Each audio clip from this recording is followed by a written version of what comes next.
तो दोस्तों नमस्कार, मैं हूं अनिल और रेसलिंग सुपर धमाल में आपका स्वागत है।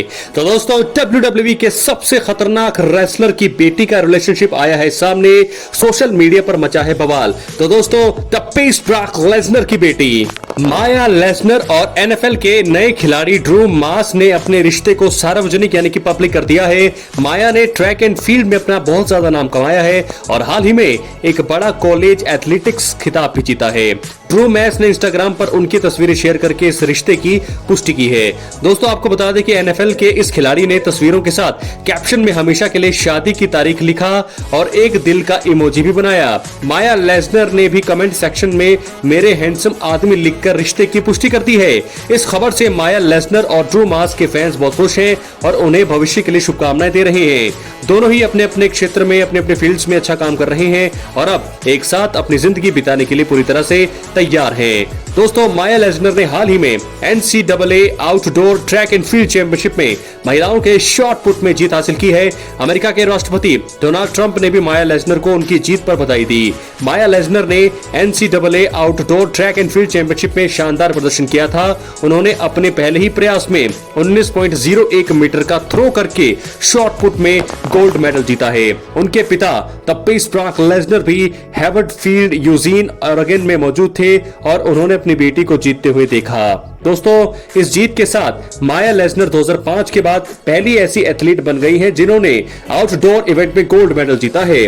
वो कोलोराडो स्टेट यूनिवर्सिटी की छठी एथलीट है जिन्होंने आउटडोर प्रतियोगिता में गोल्ड मेडल जीता है। 23 साल की माया ने 2024 में NCAA इंडोर शॉट पुट का खिताब भी जीता था। वो अपने कॉलेज के इतिहास में इंडोर और आउटडोर दोनों खिताब जीतने वाली एकमात्र जो है एथलीट हैं। तो दोस्तों इस प्रकार क्या है आपकी राय अपने कमेंट बॉक्स में जरूर दें। द पेस ब्रॉक लेसनर की बेटी का रिश्ता जो है सार्वजनिक पब्लिक हो चुका है, तो ऐसे में क्या है आपकी राय अपनी राय कमेंट बॉक्स में जरूर दें। दोस्तों आपको बता दें ब्रॉक लेसनर की बेटी भी बिल्कुल उन्हीं की तरह दिखती है और अगर ये रेसलर में आ जाए, WWE में अगर ये आ जाती है तो मुझे लगता है कि फीमेल ब्रॉक लेसनर का खिताब भी इन्हें ही मिलेगा। तो दोस्तों इस प्रकार क्या है आपकी राय अपनी राय कमेंट बॉक्स में जरूर दे। इस तरह से देखा जाए तो सबसे खतरनाक ये जोड़ी है पिता और बेटी की, ब्रॉक लेसनर उनकी बेटी माया लेसनर, दोनों ही अपने अपने फील्ड में कमाल के सुपरस्टार बन रहे हैं। ब्रॉक लेसनर तो एक दिग्गज हैं, हर एक खेल में उन्होंने पार्टिसिपेट किया है और हर एक जगह उन्होंने अपना नाम और अपनी पहचान जो है स्थापित करी है।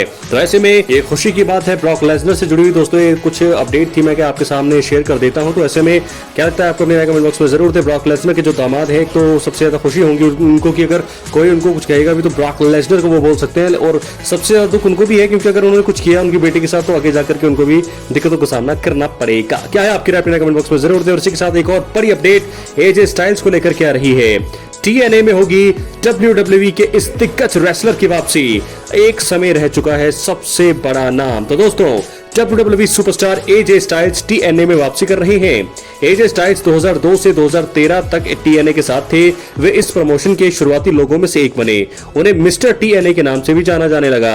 2016 में AJ स्टाइल्स WWE में शामिल हुए और वो प्रमोशन में एक टॉप स्टार रहे हैं। उन्होंने 2 बार वर्ल्ड टाइटल भी जीता है। स्टाइल्स पहले TNA ग्रैंड स्लैम चैंपियन थे। वे उनके सबसे बेहतरीन परफॉर्मर में से एक थे। AJ styles TNA hall of fame में शामिल नहीं होना चाहते थे। इससे दोनों के बीच मनमुटाव हो सकता है, लेकिन अब ऐसा लगता है कि वो बातें पुरानी हो गई है। AJ स्टाइल्स अब WWE के साथ साइन होने के साथ साथ TNA में भी वापसी कर सकते हैं।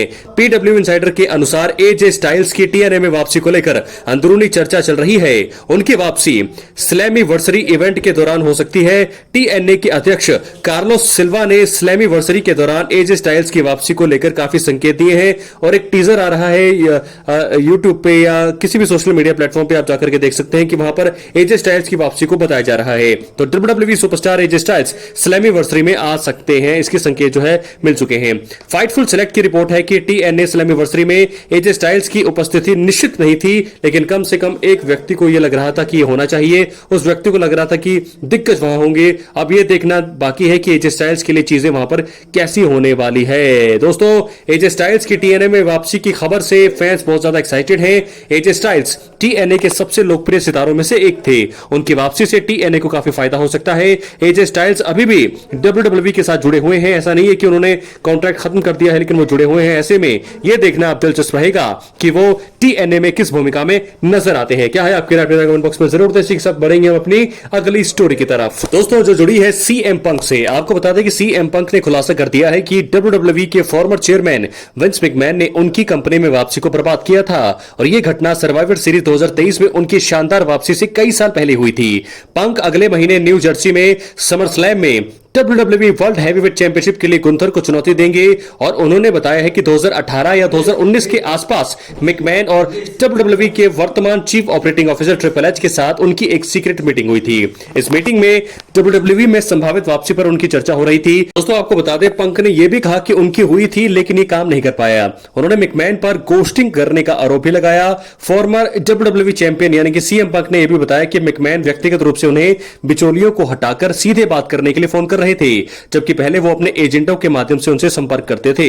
CM पंक ने यह भी बताया कि इस मीटिंग से उन्हें और ट्रिपल एच को सालों से चले आ रहे अपने खराब रिश्तों को सुधारने में मदद मिली। उन्होंने कहा शायद ये पहली बार था जब मैंने और ट्रिपल एच ने अतीत में हुई किसी भी समस्या या ड्रामे को कम करना शुरू किया था। पंक ने रॉयल रंबल 2014 के बाद WWE को छोड़ दिया था। उन्होंने मैनेजमेंट पर उनकी गंभीर स्वास्थ्य समस्याओं को अनदेखा करने का आरोप लगाया था। दोस्तों WWE से उनके जाने के बाद एक कड़वी दरार पैदा हो गई थी जो सालों तक चली। बाद में दोनों पक्षों ने 2023 में उनकी वापसी को हरी झंडी दिखाने के लिए समझौता किया। उन्होंने WWE में वापसी करी और अपने गृह नगर शिकागो में main event men's war games मुकाबले के बाद वो जो है नजर आए। पंक का कहना है कि विंस मैकमैन ने उनकी वापसी में रुकावट डाली। उन्होंने बताया कि उनकी मैकमैन और ट्रिपल एच से बात हुई थी लेकिन मैकमैन ने बाद में उनसे संपर्क तोड़ दिया। इस घटना के बाद पंक ने 2023 में WWE में वापसी की। उनकी वापसी से रॉलिंस खुश नहीं थे और उनसे एक नई कहानी वहां से शुरू हो गई थी। तो दोस्तों ये तो मैंने बात की आपको, CM पंक ने जो है खुलासा किया है, विंस मैकमैन पर आरोप लगाए हैं लेकिन साथ के साथ जो है ट्रिपल एच के बारे में उन्होंने बहुत अच्छी अच्छी बातें यहां पर कही है क्योंकि ट्रिपल एच और वो अब दोस्त हैं, उनका रिश्ता अच्छा है, इसलिए CM पंक अभी WWE में है। क्या है आपकी राय कमेंट बॉक्स में जरूर दें। दोस्तों अब हम बढ़ते हैं अपनी अगली स्टोरी की तरफ, तो चलिए बात करते हैं। तो दोस्तों आपको बता दें कि CM पंक एक बहुत ही बड़े मुकाबले में गुंथर के सामने होने वाले हैं। समर स्लैम 2025 के मेन इवेंट यानी कि नाइट 1 के मेन इवेंट में CM पंक ने अपनी जगह पक्की कर ली है। गुंथर उनके सामने होंगे और आपको बता दें गुंथर इस समय WWE के सबसे बड़े सुपरस्टार्स में से एक है। अगर बात की जाए चैंपियनशिप की तो सेकंड सबसे बेस्ट वो चैंपियन है, वर्ल्ड हैवीवेट चैंपियन जो वो दूसरी बार बने हैं। और ऐसे में मुझे लगता है कि ये रन उनका काफी लंबा चलने वाला है। तो उन्होंने हाल ही में गोल्डबर्ग को भी रिटायर किया है और अब CM पंक जो कि बहुत ही पुराने समय के बहुत ही तगड़े सुपरस्टार रह चुके हैं, WWE हॉल ऑफ फेमर वो जरूर होंगे फ्यूचर में, लेकिन क्या वो समर स्लैम में रच पाएंगे इतिहास। पिछले 14 सालों से WWE में अब तक कोई भी चैंपियनशिप नहीं जीती है, जिसमें से 10 साल तो वो गायब थे। तो अब देखना होगा जो इन्हें मौका मिला है क्या वो इसमें सफल होंगे। लेकिन मुझे लगता है कि इस मुकाबले के बाद जो है जब इस मुकाबला एंड होगा तो समर स्लैम 2025 में हो सकती है तब भी ब्रॉक लेसनर की वापसी, क्योंकि दोस्तों समर स्लैम में ही 2 साल पूरे होने वाले हैं ब्रॉक लेसनर को वापसी करे हुए, क्योंकि समर स्लैम 2023 में से वो गायब है जब कोडी रोड्स ने ब्रॉक लेसनर को हराया था। तो ब्रॉक लेसनर की वापसी भी टीज की जा रही है कि ब्रॉक लेसनर जो है रिटर्न कर सकते हैं समर स्लैम 2025 के इवेंट में। गुंथर के सामने वो जरूर चुनौती पेश करेंगे, लेकिन गुंथर CM पंक का मुकाबला जब गुंथर अपने टाइटल को रिटेन करेंगे मुझे लगता है कि गुंथर जीतने वाले हैं, CM पंक को हार का सामना करना पड़ेगा। तो ऐसे में गुंथर जब अपने टाइटल को सेलिब्रेट कर रहे होंगे तो उसी समय तब पीस ब्रॉक लेसनर का म्यूजिक बजेगा और वो आएंगे WWE की दुनिया में एक बार फिर। और मुझे लगता है ये आखिरी रन होने वाला है शायद, अब जब भी वो वापसी करेंगे WWE के लिए तो शायद 1 या 2 साल के लिए ब्रॉक लेसनर आएंगे। अपनी राय कमेंट बॉक्स में जरूर। और ये आखिरी जो रन है ब्रॉक लेसनर का वो आखिरी ही होने वाला है। देखना होगा कि क्या वो करने वाले हैं, क्या वो आते ही इतिहास रचेंगे, कितनी देर तक कितना लंबा वो चलेंगे, देखने वाली बात होगी। अब हम बात करेंगे अपने मेन इवेंट खबर की और जो जुड़ी है OTC रोमन रेंस से। The OTC is back. अब मंडे नाइट रॉ अगले आने वाले 2 के एपिसोड में रोमन रेंस दिखाई देने वाले हैं। दोस्तों मैंने आपको यह भी बताया था कि रोमन रेंस की वापसी के बाद जो है उन्होंने ब्रॉन्सन रीड ब्रॉन ब्रेकर पर हमला किया, उनको निशाना बनाया। सेथ रॉलिंस इस समय इंजर्ड है, तो ऐसे में मैं आपको बता दूं कि ये जो रॉ का एपिसोड आने वाला है, इस रॉ के एपिसोड में वो कंफर्म कर देंगे कि वो क्या करने वाले हैं समरस्लैम 2025 के लिए। समरस्लैम 2025 का खुलासा मुझे लगता है कि ये जरूर उनके अंदर जो प्लान है, जब भी वो वापसी करेंगे तो समरस्लैम 2025 को लेकर वो जरूर कुछ कहेंगे। एक बढ़िया सा प्रोमो उनका हो सकता है और वहां पर शायद दखल देंगे दोबारा से ब्रॉन ब्रेकर भी और ब्रॉन्सन रीड भी और पॉल हेमन भी। तो ऐसे में मुझे लगता है बैकअप की जरूरत जरूर होगी। तो CM पंक और जे ऊसो जरूर उनको हेल्प करना चाहेंगे। तो दोस्तों ऐसे में रोमन रेंस जो है वापस आ चुके हैं। OTC 1 is back. OTC 1 का मतलब क्या है वो भी मैंने आपको बताया। ये चीजें आगे जाकर के सर्वाइवर सीरीज वॉर गेम्स में होने वाली है और सोलो सिकोआ जो अपनी ब्लड लाइन को लेकर के बहुत ही अच्छा और बहुत ही ताकतवर महसूस कर रहे हैं, उनको जरूर जो है रोमन रेंस का वार भी आने वाला है। लेकिन उन सबसे पहले जेकब फाटू के साथ जाने से पहले मुझे लगता है कि ब्रॉन्सन रीड और ब्रॉन ब्रेकर के साथ जो है वो अनफिनिश्ड बिजनेस को खत्म करना चाहेंगे। तो समरस्लैम 2025 में मुझे ऐसा लगता है कि रोमन चैलेंज करने वाले हैं ब्रॉन ब्रेकर को। अपनी राय कमेंट बॉक्स में जरूर दें और अगर आप चैनल पर नए सब्सक्राइब करने के बाद ऑल पर क्लिक करें क्योंकि ये फ्री है और यहां आपको हर प्रकार की रेसलिंग जगत से जुड़ी हुई तमाम जानकारी मिलती है। दोस्तों एक्टिव रहिए आप चैनल पर क्योंकि यहां पर आपको हर प्रकार की रेसलिंग से जुड़ी हुई तमाम अपडेट्स मिलती रहेंगी। अगर आपको वीडियो पसंद आती है तो लाइक करें, लाइक करने के बाद शेयर भी करें, सब्सक्राइब करने के बाद ऑल पर क्लिक करें। तो दोस्तों मिलते हैं अगली वीडियो में, तब तक के लिए बहुत बहुत धन्यवाद।